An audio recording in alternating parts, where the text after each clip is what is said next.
Hi, this is KV, and this is the moon phase report for Scorpio. So, Scorpio, this is so perfect for you because you're definitely going to be more pulled back. This is right before your birthday, huh? Birthday month, yeah.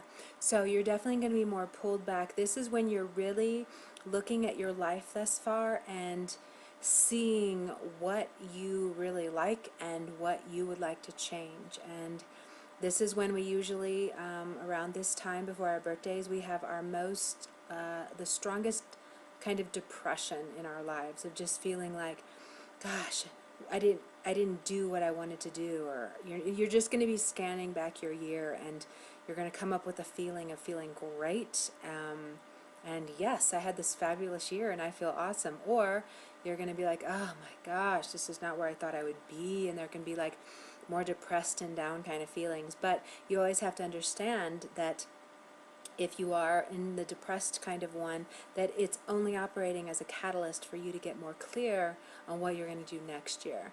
And how amazing that this is happening with the eclipse right now. And so I mean, this is a big time for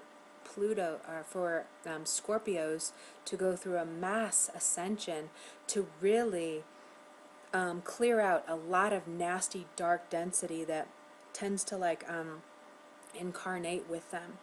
That's why they, can have like these, really strong inclinations to go to this murky, dark place like no other sign can do. And what's really perfect about this full moon um, is that what you are working to let go of right now is things with your words and with your thought processes. And a lot of them are also, they're combining with your health. So if you are having anything health related, it's definitely relating to your thoughts.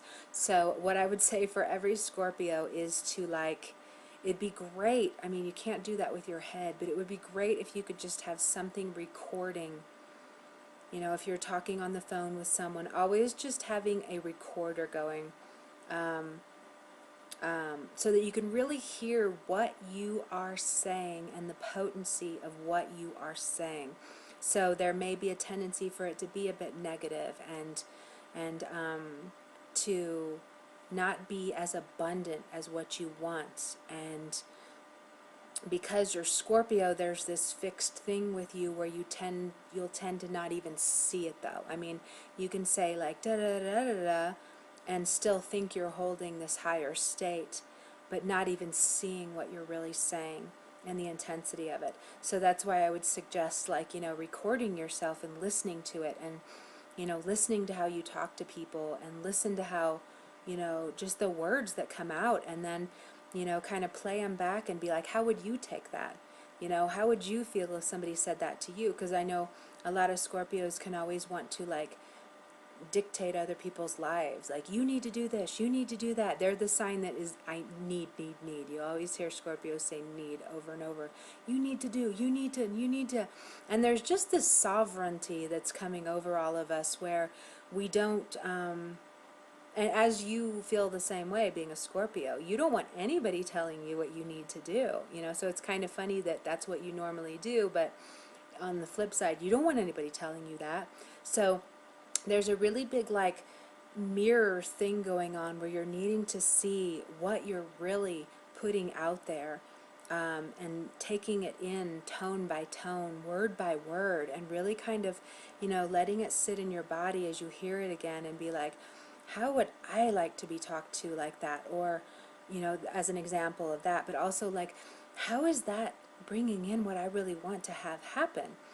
So there's a huge need for you to screech and pull back, go back into meditative state, pull back completely into silence, and just really kind of gain another perspective of things that you were missing. And maybe even asking through meditation and stuff, like, what do I need to do to you know um, um, just to have all my words be on this high vibrating, honoring, allowing others the freedom to make their own decisions unless they're asking for advice.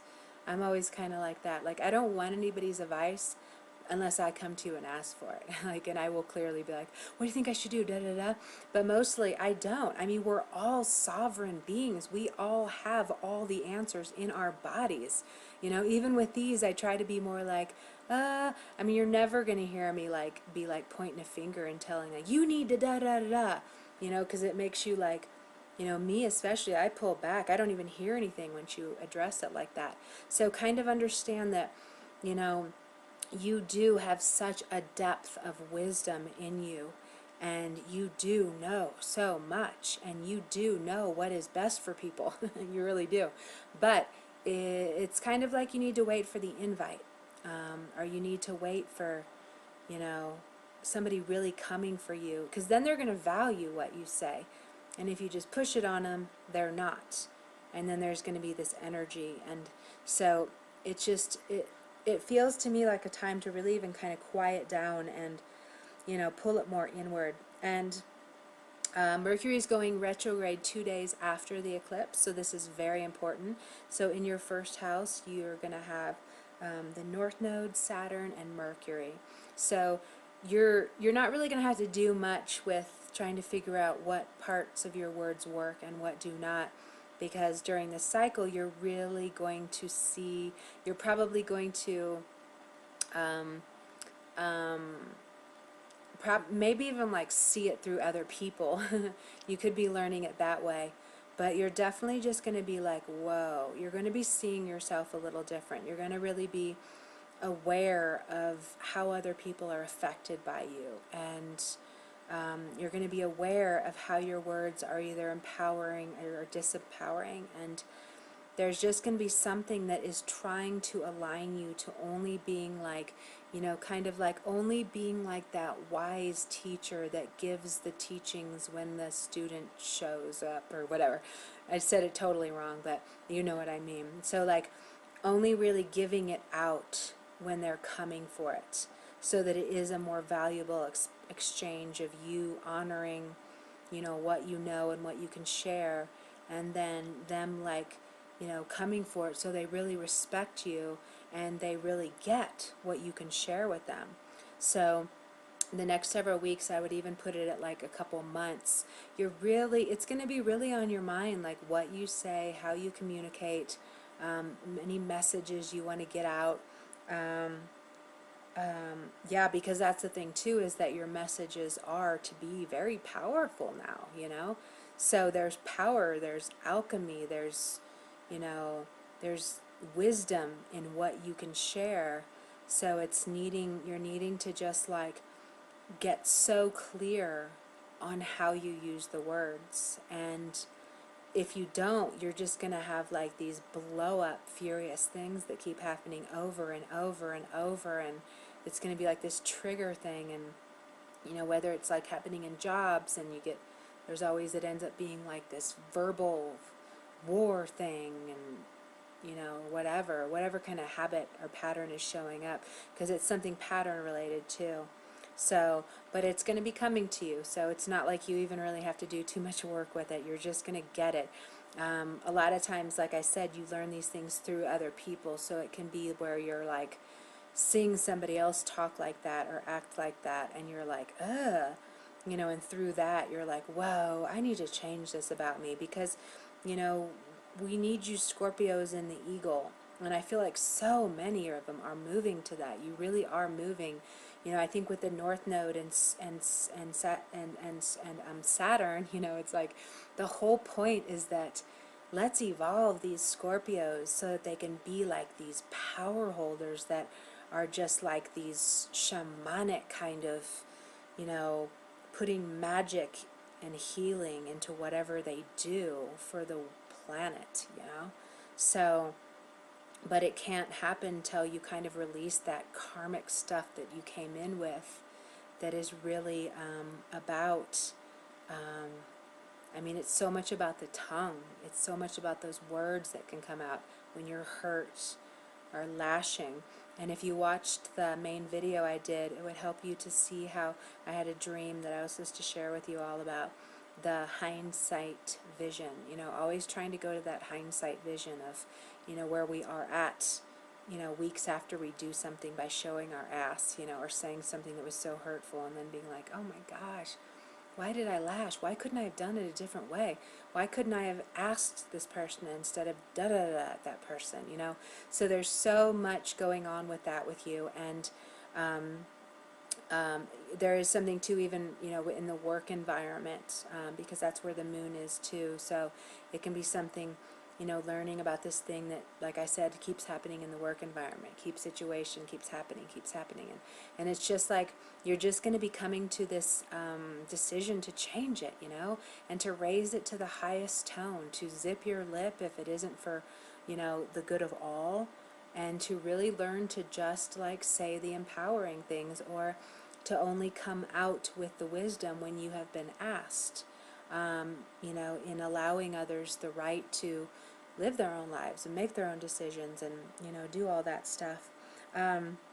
There's going to be something more too brought to the surface with your creativity, so you're going to want to be getting really, you know, what's really great is if you can pull back, one of the things that can come from this is that your creative creations can be so much more powerful and alchemical, and like that too can be where like you're creating things and you put healing into them.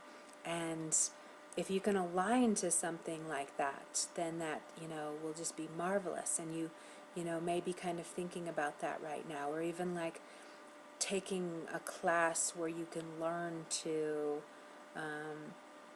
you know, to kind of put magic and healing into things, or even taking a new class that's just something to have you more in the creative spirit, and sharing that. Okay, let me look a little closer here. Mm-hmm. Mm.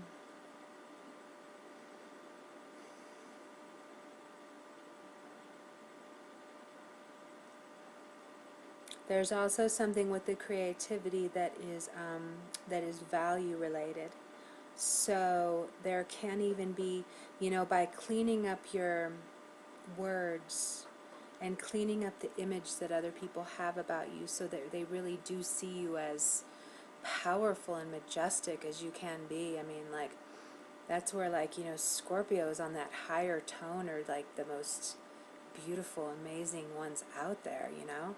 So it's like they're very, you know, it was like somebody was talking about Johnny Depp, and I wrote this thing about it. I was like, yeah, I really like guys that are like very unique and different, but like that don't need any attention. Like they always feel they're like disinterested in being noticed, and those kind of guys always get my attention. But that's kind of like that higher Scorpio too, you know, just like not needing attention or to be approved of. And I mean, it's kind of cool to be in that state of like, I don't need your approval, you know, this solid Scorpio that is so cool with themselves that, you know, it makes them very enticing out in the world, you know. But so there's something with the, you know, valuing yourself more, and you're going to be actually very lit up creatively right now. So anything you can do with your hands, anything that's, you know, just really kind of something that's bringing benefits to other people's lives. If there's anything that you're thinking of doing with that, that would be a really smart move. But there's yeah, there's a lot of like, yeah, so there's a lot of creative juice going on right now. So I'm sure you're like ideas aflutter about what you want to do, what you could possibly do. But I would say that as for that, the quickest way to get there and to express this thing that you have is by cleaning up the mind. Like more than anything, your thought processes and any nitpicky and any judgmental kind of things need to be just completely cleared out of your system. Like they just can't even be anymore. And then you can actually open up to a lot of synchronistic opportunities. So I would say too, if there's anything job related of things not working out how you want them to, I would say just spend your time meditating. Obviously that's a big part of it, but really using your hands and working in a creative way. And it can be that you could make money from it, or it can be that it will bring other opportunities to you. So that too is something that is on the table with, you know, really kind of bringing some synchronicity on the work scene. So that too, let's just leave it at this. I need to stop. So really get your mind clear in the work arena, and if there's anything you're wanting to change, to upgrade on, because I have a feeling there is, and you know, Jupiter's in your ninth house, and in I don't know, when is it now, I can't remember. Well, whenever Jupiter goes into Leo, it's going to be in your 10th house. So I could very well imagine that you're already feeling the itchings to expand and to do more things with your career, and to better align your creativity into your career so that you can make a living doing your own thing. So really get your mind onto those positive vibes of not thinking anything negatively, not worrying about money. Money is a big thing here with this eclipse too. So not even thinking about money, just knowing, like, if I'm doing what I love, I will be supported. And if I'm doing this as a service to others, I'll be supported times 100. So keep your thoughts on, like, I want to serve others. I want to do my own thing, if that is your truth. I want to be really valued in my job. I want to be respected in my job, because for some reason like that, well, not for some reason, it's most of us, but especially you right now, that's a key piece in you feeling more happiness in your life, and feeling more joy and fulfilled, and you know, that wound right there too. Oh, I should mention that. As for like self-worth kind of things, there may also be a wound that is coming to the surface and will, over this eclipse season, that you will need to let go of, that relates to something creative based that was stifled at some point. So whether someone said you can't ever do this, you're not good enough, you're not really creative, something that kind of limited your creative juices, and it's time to open to, like, you can do anything and you can express in any way, and as long as you love it, you know, and as long as you love what you're doing and are putting a part of it involved in providing a service to others, then you'll be in the right kind of place. So I'm going to leave it at that. I hope you can make our call that I talked about on the main video. I have the information down below. Anything right now that is coming to you already that you know you want to let go of, that you can see how it's been holding you back. If you want to have these mental, this thing with the way you express, and have it only be like high vibrating, honoring words, you know, you could come into this call and intend to have that taken away. I don't want to hurt anybody with my words ever again. You know, you could say something like that. I don't want to share one more word that brings negative things into my life. You know, I don't want to have one more word in my mind that is keeping me from my bounty. Because, dude, I deserve my bounty, you know? So, yeah. So hopefully we'll see you on the call. All right. You have a beautiful full moon. It might be a little intense. Keep your mouth shut if that helps. But it's all for the good. It's all for the good. It's every piece of it is for the good. This is not to make us suffer at all. It's just to get rid of all these things we really don't need, and they're not helping us, and we got to let them go. So, okay, you have a beautiful full moon. I will see you on the new moon on November 3rd, which just so happens to be the solar eclipse. Okay, bye.